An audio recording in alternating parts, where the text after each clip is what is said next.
बिस्मिल्लाहिर्रहमानिर्रहीम। खातिन हज़रात, मैं हूँ अख्तर अब्बास और आप सबको मेरा सलाम पहुँचे। घर दमाद का लफ्ज़ तो आप सबने सुना हुआ है। मुमकिन है कुछ के दिल में हसरत हो, कुछ के दिल में आरजू हो कि बड़ा सौखा काम है तो कभी घर दमाद बन के देखना चाहिए। ऐसी गलती कभी मत कीजिएगा।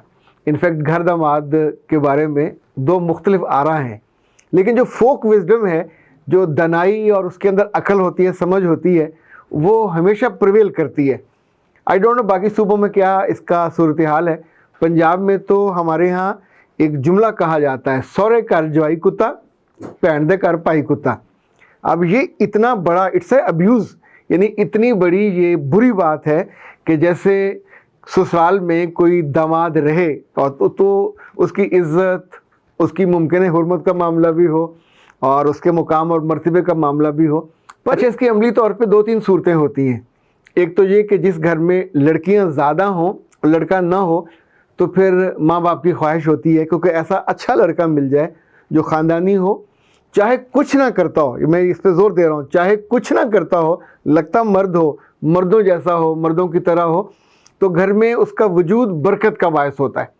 सो इन द बिगनिंग जो चीज़ कंसिडरेबल है वो ये है कि मर्द लगना चाहिए और उनके घर रहने पे आमादा हो जाए।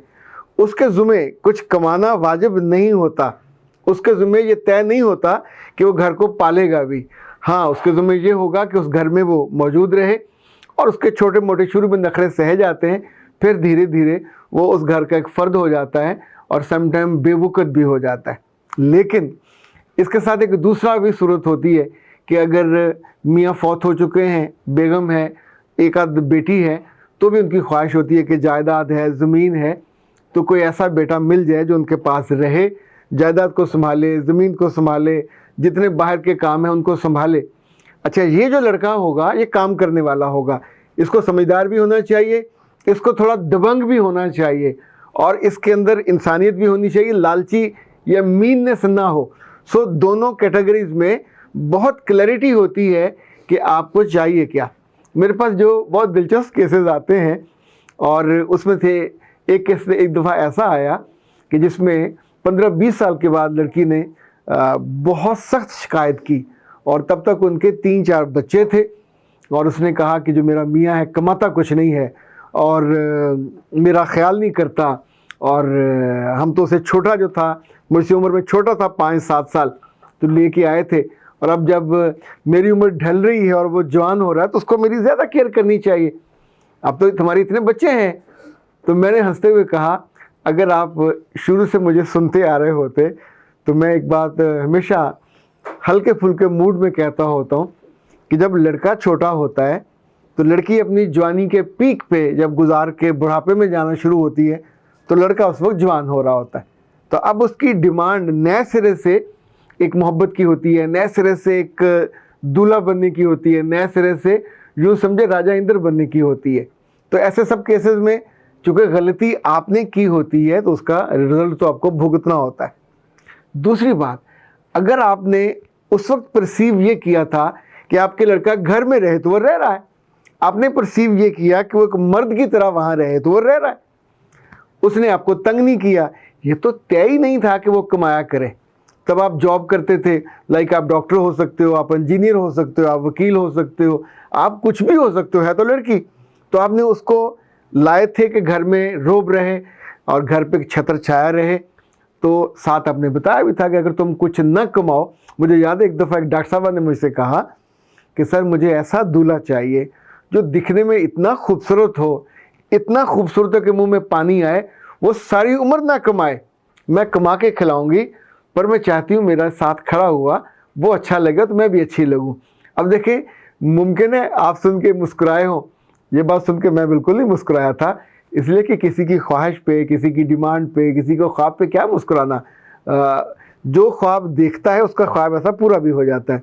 उस लड़की की भी शादी हो गई और उसे एक ऐसा ही लड़का मिल गया जो खूबसूरत भी है, दिखने में भी, बोलने में भी, ख्याल करने में भी, होपफुली उनकी ज़िंदगी अच्छी चलेगी। ओके, तो हम घर दामाद की बात कर रहे थे।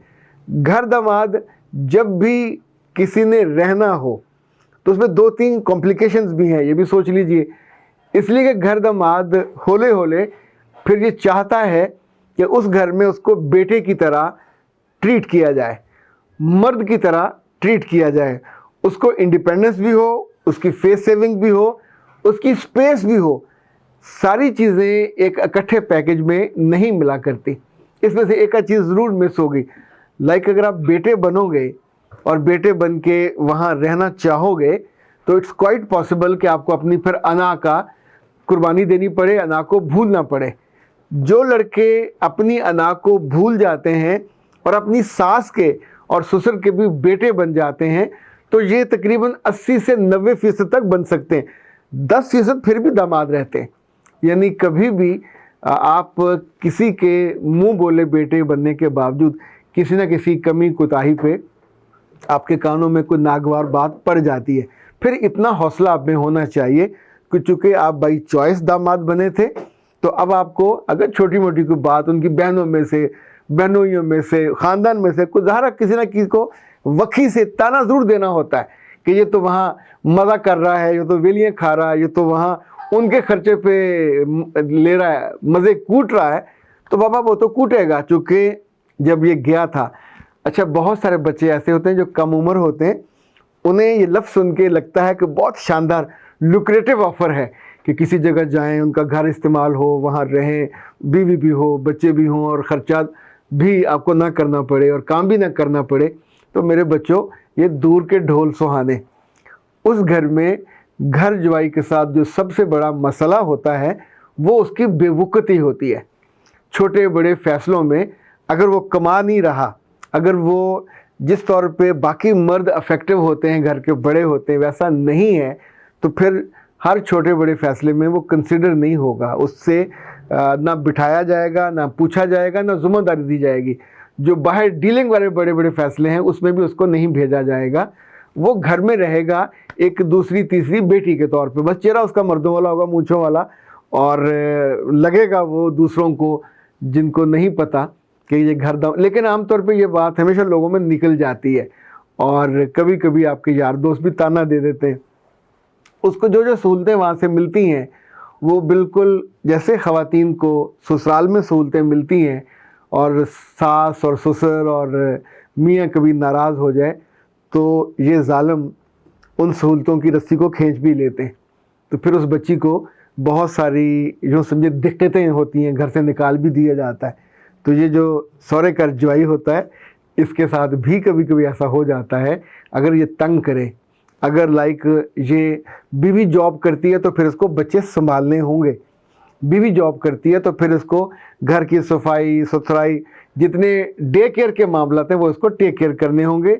ये इस पैकेज के अंदर हिडन है अगर आप एक अफेक्टिव मियाँ बन जाते हो।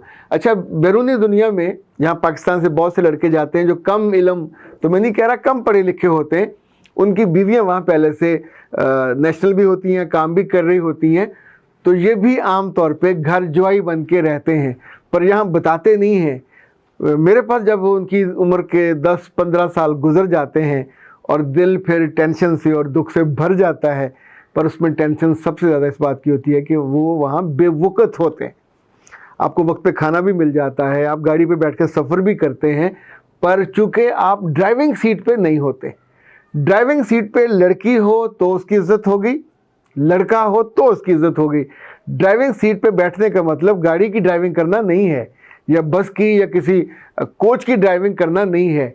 ड्राइविंग का मतलब ये होता है कि you are responsible for everything और आपको उस घर के मामलात, मईशत, मुआशरत सबका ख्याल करना होता है, सबको लेके चलना होता है एक बैलेंस के तौर पे।